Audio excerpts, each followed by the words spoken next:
Hey, Sneak Peekers! I'm Nolan. And I'm Margot. Today, we'll be diving into the season finale of White Lotus, talking about the best and worst moments of the last episode. After that, we'll have Melody on her review of the Minecraft movie. And then we'll take a look at the red carpet on Ballad of Wallis Island. And to end off this episode, we'll have a few Sneak Peekers on panel to rank slashers for Finn Wolfhard's newest film, Hell of a Summer. You won't want to miss this.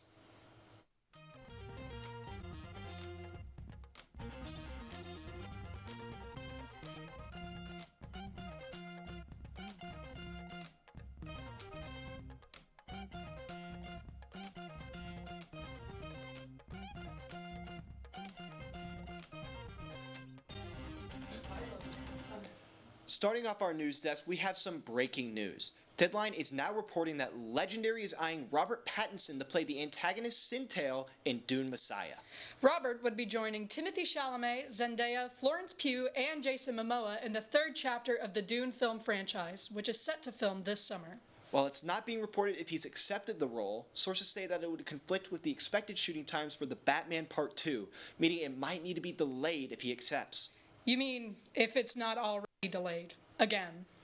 Moving on to what's already been shot, yesterday saw the release of a new trailer for Mission Impossible: The Final Reckoning, which is set to be the last film in the franchise. Even more, it's set to make its world premiere at the 2025 Cannes Film Festival in France on May 13th. This is actually Tom Cruise's third time acting in a film that will appear at the festival, which his last being Top Gun: Maverick. He received an honorary Palme d'Or for his work in filmmaking. The film has promised to take the lessons learned on every other film stunts shoots and combine them to make one of the most captivating action films of all time. With the movie's villain being focused on artificial intelligence, it seems only fitting to move to this next piece of news. Absolutely. It seems like Alcon Entertainment, the production company behind Blade Runner 2049, will be continuing their lawsuit against Elon Musk and Warner Brothers for using their likeness in their AI showcase. As you might remember, last year Tesla held the We Robot showcase on the Warner lot, where you can see their Cybertrucks, robots, and other attractions. But throughout the entire event, there were allusions to Denis Villeneuve's film Blade Runner 2049, either in images referenced in slideshows or through the use of AI. The company states that Tesla reached out to them for permission, which they then declined, stating they cannot use its likeness in any of their showcase. But if you think that's all messed up, then you're not ready for what's in store with this review. Annie and Gavin will be talking about the last episode of The White Lotus Season 3 and their opinions on it. Take it away. This past Sunday, we said goodbye to The White Lotus Thailand with the tumultuous finale of Season 3. I believe the root of this season was actually spoken aloud in the very first episode, in a scene where Piper is listening to her audiobook. Identity is a prison. No one is spared this prison. While the first season focused on status and the second season on desire, the third took a more introspective approach, searched for the purpose we hold within our own lives and how that affects our place in the universe. I agree. Spirituality definitely played a much larger role in this season, with a lot of the characters seeking answers to burning questions, personal growth, or retribution with their travels to Thailand. I definitely think the lengthy finale episode gave us a lot of closure when it came to the very loose ends we were left with from the week before. I think the biggest example of this is the long-awaited ending to the Ratliff family's journey. Tell me about it. Timothy attempted to kill himself, his entire family except for Lachlan, and then ended up almost killing Lachlan in the end anyways.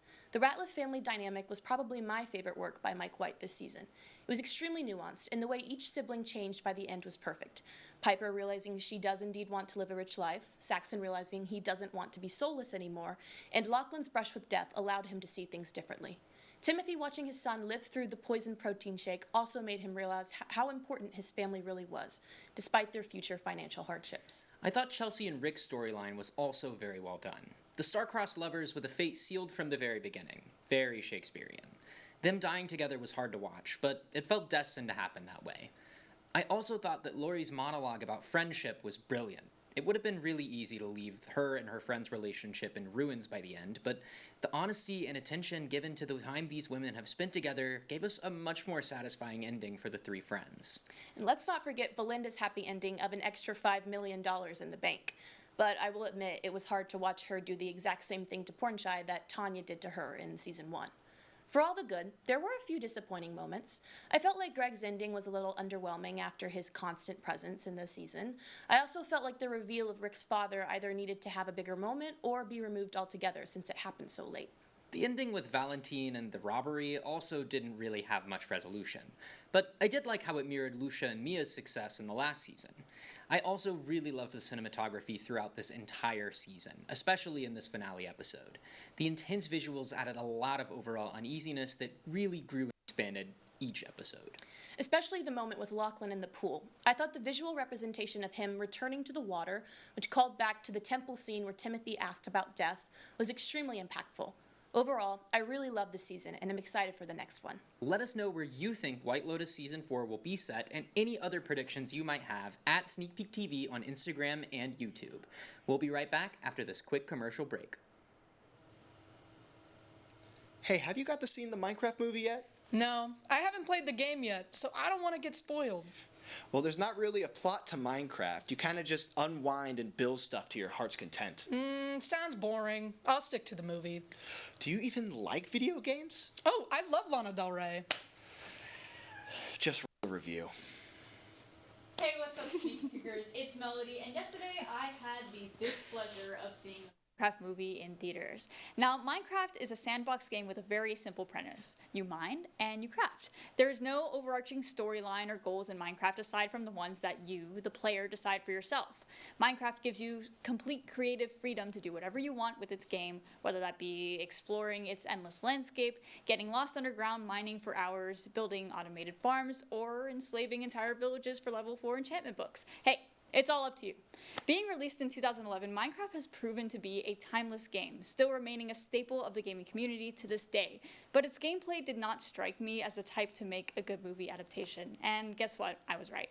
The Minecraft movie followed two siblings, Henry, his older sister Natalie, their landlord Dawn, and a washed-up gaming champion, Garrett, after Henry opens a portal to the Minecraft overworld using an orb he found in Garrett's pawn shop. The four get sucked into the Minecraft overworld where they're ambushed by monsters and saved by Steve, a man who left his business job to live in the overworld. After Garrett breaks the orb to the overworld, Steve works with the four to fix the orb and return it to Malgosia, an evil piglin sorceress, to save his wolf, Dennis. Oh, and Jennifer Coolidge is there sometimes for some reason. If that sounded dull and generic to you, that's because it is.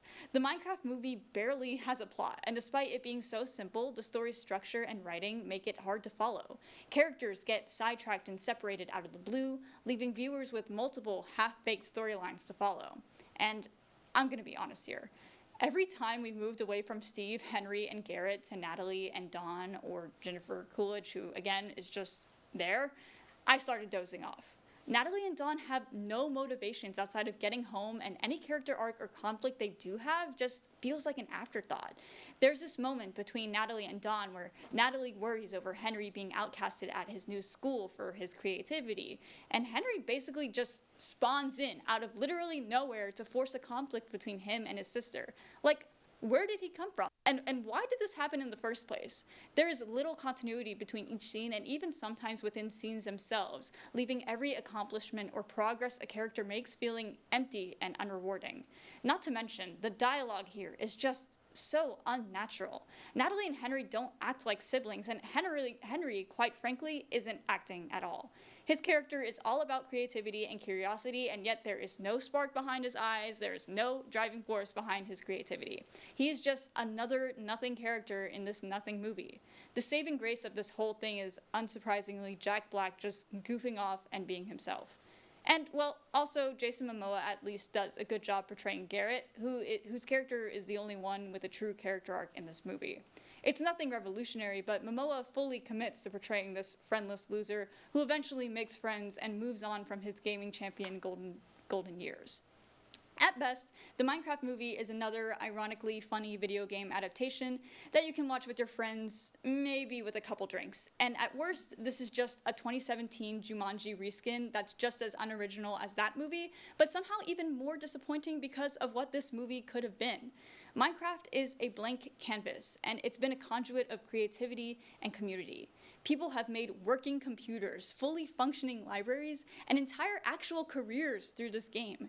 It's the game of a generation, of my generation. And somehow I feel nothing but offended that this movie exists. It's just another purposefully bad cash grab banking on my age group's nostalgia for the game. And its box office success will surely convince other studios to do the same.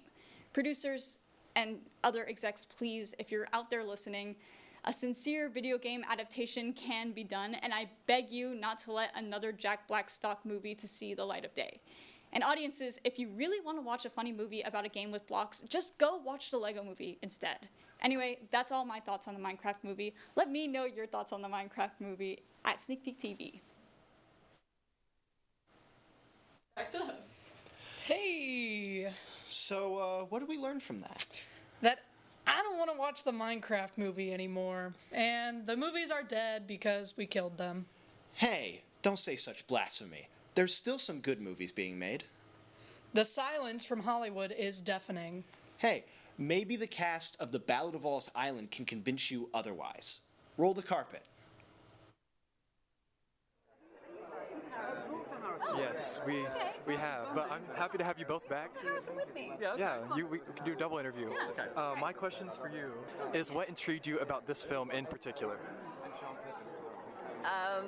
What intrigued me about the film? Do you know, I just read the script and thought it was so lovely, and there's not that many amazing scripts, and so I just thought that it was really brilliant writing and felt like real people, but was also really sort of witty and charming and sweet and like a lovely thing to put into the world. Gotcha. My next question was, how does this character that you play stand out from your other characters that you played it, and how did you connect with it differently than your other characters? I like being English. It's more natural. Yeah, you do realise when you play in your own accent how much more facility you have with your own. I guess it's another thing you're not thinking about. Yeah. I think you can spend a lot of time learning accents and and I've done lots of American characters, and I feel like I get usually to a decent place, but then there's always like a couple of percent of you that's like, I'm not American. Yeah. And I didn't have to think about that on this, so that was so nice. And my last question was, what did you take away from working on this film in particular? Such good friends. Yeah. You took away some stuff from the house. Some merchandise. Physical things. No, it was like as lovely to make as I think it is to watch, and genuinely just really want to do more things with these wonderful people, and it was just a complete joy. Now you said that now. Recorded. Verbal So contract. that is effectively a Yeah, contract. that is. Yeah. Thank you for watching, and if you want to see more South by Southwest content, you can check the videos over here. Thank you. Random question, what's your sign? I don't do that. Hey, you're kind of messing up the yes and of this thing right now. I just believe in other ways of categorizing people. What? Like what? What's your favorite horror subgenre? You know what? That's fair. I do love a good slasher. Yep, I knew it. What do you mean by that? Let's see what other sneak peekers have to say about their favorite slashers. Roll it.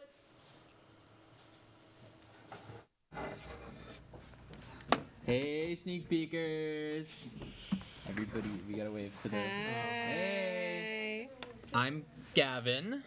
I'm Lachlan. I'm Frankie. I'm Dan. And today we are going to be putting together a little bit of a tier list for some of the most, I'd say, most iconic slasher movies of the last, I think the oldest one I have is in like the 70s. In celebration of the release of Finn Wolfhard and Billy Brick's new movie, Hell of a Summer, we at UT campus were able to go and attend a screening last week where the boys were in attendance, and it was a lot of great fun. So we felt inspired to talk about our favorite slasher movies. And yeah, let's get into it. Basically, I'm just going to flip them. We're going to talk about them, and we're going to discuss where we want to put them on the pyramid. Beautiful. So starting off, we got Friday the 13th. Friday, you can't see it very well, but what do y'all think? The original? I'm sticking, I don't want to get too muddied up with franchises. Let's just do the first Friday the 13th movie. Okay. What do y'all think? Okay. Easy D. D. Oh. Okay. Dude. Oh, I don't think it's that bad. Neither do I. I I, don't think I it's think that there's great. worse. Yeah. Oh yeah, but like, I feel like C or B. I would say C. I'd say C. I'd say C. I feel like there's definitely gonna be it's- worse. it's for- like- that's gonna be Maybe Okay. maybe we have it like teetering in between. okay, It's, yeah. Is that legal? I make the rules here. Okay. Sorry. All right, so it's gonna be like kind of teetering in between C and D. Okay. All right, our next one we've got is Scream. Oh, okay. That's This is definitely an There's A gotta be tier. I was S. just gonna say Oh, S. there's an S? Yeah. Oh, we have S? You know what? Fine, S. S. S, Let's come go. Scream is my I think favorite movie. that definitely like changed the whole genre. Yeah. So I think it deserves S It tier. saved This it. it saved it. It really did. Yeah. Yeah. No, we would not have had probably any slasher movie since 1996 Yeah. unless it was not for Scream. Yeah, they low-key do ruin it with continuing the movies, though. Yeah. Yeah. This is I why think this they is why I'm should've saying first- no they should've stopped. franchises Yeah. because we want to keep this one up high where it belongs. Next up, we've got Nightmare on Elm Street, another classic of sort of the big three. I think that's an A tier. I think it's a very different kind of slasher. I don't think it's like the regular man with a Okay. knife. Yeah. Yeah, You know, it's like it revitalized the original wave. Yeah, of Yeah. slashers. I'm not gonna say it's definitely an A. I think it's a. I mean, definitely an S. I think it's an A. I personally think it's a B. I Oh. kind of agree with that. Yeah. What? It was a nice kick of adrenaline It's- for the Yeah. genre. It's What? yeah, I mean it's good for the genre. It's original. I think there's better movies within the same franchise. I think Yeah. 3 and 7 are better. Yeah, I And don't like seeing Johnny Depp in a crop top. Okay, that was fun. That was fun. That was fun. fun. I think that deserves an A. I gotta say the Blood Tornado is pretty awesome. That was Tornado great. is awesome. The like practical effects were amazing. Yeah. I don't know. I think I'm really biased because this is like one of my feel like I favorites. barely remember this Be our one. tiebreaker, Lachlan. I could barely remember it, so I'm just gonna say B. 'cause B. that's what everybody else said. Wow. B for barely remember. Okay, next up, a relatively recent one. We've got Happy Death Day. Never seen it. Yeah. No. I just know that D one tier. meme from Twitter. Oh. The You Are Gay? Yeah, Yeah. that's a good scene. That's about all I remember. I don't know. from this movie I as don't well. know if it's supposed to be like taken seriously or I think It's it's. silly. It's a Okay. silly Yeah. movie. Yeah. What? Oh, what's you got to say? D. Oh, okay. Oh, wow. But you No, haven't seen it. I don't care. Because you haven't seen But it. I haven't seen it because it doesn't look good. Okay. And yes. Okay. I'll go to bat Well, yes. a little bit for this movie. I'll put it. I give my vote to C tier. Well, I think no. that's about where it belongs. I give it to B, but I can. Oh, wow. Okay. Yeah. I think then C because it's in the middle. C's in of the all of middle it. here. Yeah. Yeah. Fair enough. All right. Okay. Next up, we have. Oh boy, I'm getting two by accident. X, another Oh. recent one. Ooh. I like that one. I feel like people didn't, but Okay. What was I the was gonna say original A. one was Pearl, right? No, this no, is this the first one. original one. That's the It's not first one? chronologically the Yeah. first one, Oh, but okay, it was okay, the okay, first okay, one to okay. come out. Yeah, Pearl came Really? out like, a couple months later, and it was like a prequel. Hello. Okay. What do y'all Um, think? I like it. I want to say A. I'm giving it an A. Yeah. I have a soft spot for this movie. Yeah. I think a lot of people Wow. don't. What about you, Frankie? No. You don't like it at all? Quite in the peanut gallery. I think. You know what? I'm keeping my opinions to myself for now. No, we're here No. to discuss. Come on. I don't know. I think the slashers made now are not great. I think that's fair. That's fair. I'm sorry. Boo me all you want, but like, oh my god, I hate being like a horror purist, but like, like the 80s horror, 70s horror was just like prime. I Yeah. think stuff now is never gonna like, But this like calls back to it. but like it doesn't because like it's like not from then. Like, But like- okay, hear me out. What other movie has a split screen cover of Landslide midway God. through, sung by Britney Snow? do I want to see that Kid though? Cudi? Do I want to see that though? I do. Okay. Yeah, Miss You're not on the Pittsburgh. panel. You're not on the panel. You're not on the panel. S tier. I think we should put an A. A. A, Okay, A. okay, A tier. That was a lot for you to say, just yeah. to ultimately agree to I put was it. not still a even good gonna like movie, though. argue for I the had C some or something. pizzazz. All right, Yeah, let's yeah. go. Next one, Halloween. S. S. It's S. Yeah. I don't think we need to discuss Yeah. this. The This is, original. I mean, it invented the genre, Yeah. basic. It didn't invent it. I'd say it invented the mainstream appeal. There you of go. Yes. this genre. I think Black Christmas came before? Yeah, Black Right? Christmas. I think Chainsaw would have been before this. Yeah. And then I mean, if you want to include like Psycho as like sort of the first proto slasher.